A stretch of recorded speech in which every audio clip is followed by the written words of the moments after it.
கர்த்தருடைய பரிசுத்த நாமத்துக்கு மகிமை உண்டாவதாக. யாத்ராகமம் 3 7-8 வசனங்களிலே ஒரு சில பகுதிகளை வாசிக்கிறேன்.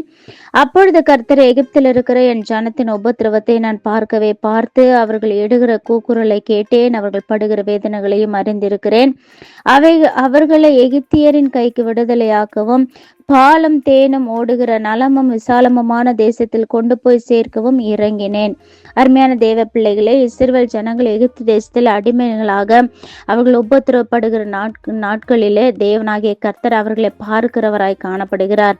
நம்முடைய வாழ்க்கையிலும் ஒவ்வொரு நாளும் அநேக பிரச்சனைகளும் வேதனைகளையும் நம்ம தொடர்ந்து நம்மை நெருக்கி கொண்டிருக்கலாம். நம்மை பார்ப்பதற்கோ நம்மை விசாரிப்பதற்கோ நமக்கு உதவி செய்வதற்கோ யாருமே இல்லை என்று எண்ணத்தோடு கூட ஏக்கத்தோடு கலக்கத்தோடு இருக்கலாம். கர்த்தர் உங்களை பார்த்து சொல்லுகிறார்னா, அவர் உங்களை பார்க்கிற தேவன், அவர் உங்களை விசாரிக்கிற தேவன், அவர் உங்களை விடுதலை பண்ணுகிற தேவன். பாலும் தேனும் ஓடக்கூடிய கானான் தேசமாகிய ஆசீர்வாதத்தை உங்களுக்கு சுதந்திரமாய் கொடுக்கிற தேவன் கர்த்தர் இந்த வார்த்தையின்படியாக கர்த்தர் உங்களை பார்க்கிறவராக, உங்களை ஆசீர்வதிக்கிறவராய் உங்களோடு கூட இருக்கிறார். அதை பத்தி கவலைப்படாதீங்க. கர்த்தர் தாமே நம்மை ஆசீர்வதிப்பாராக. ஆமென்.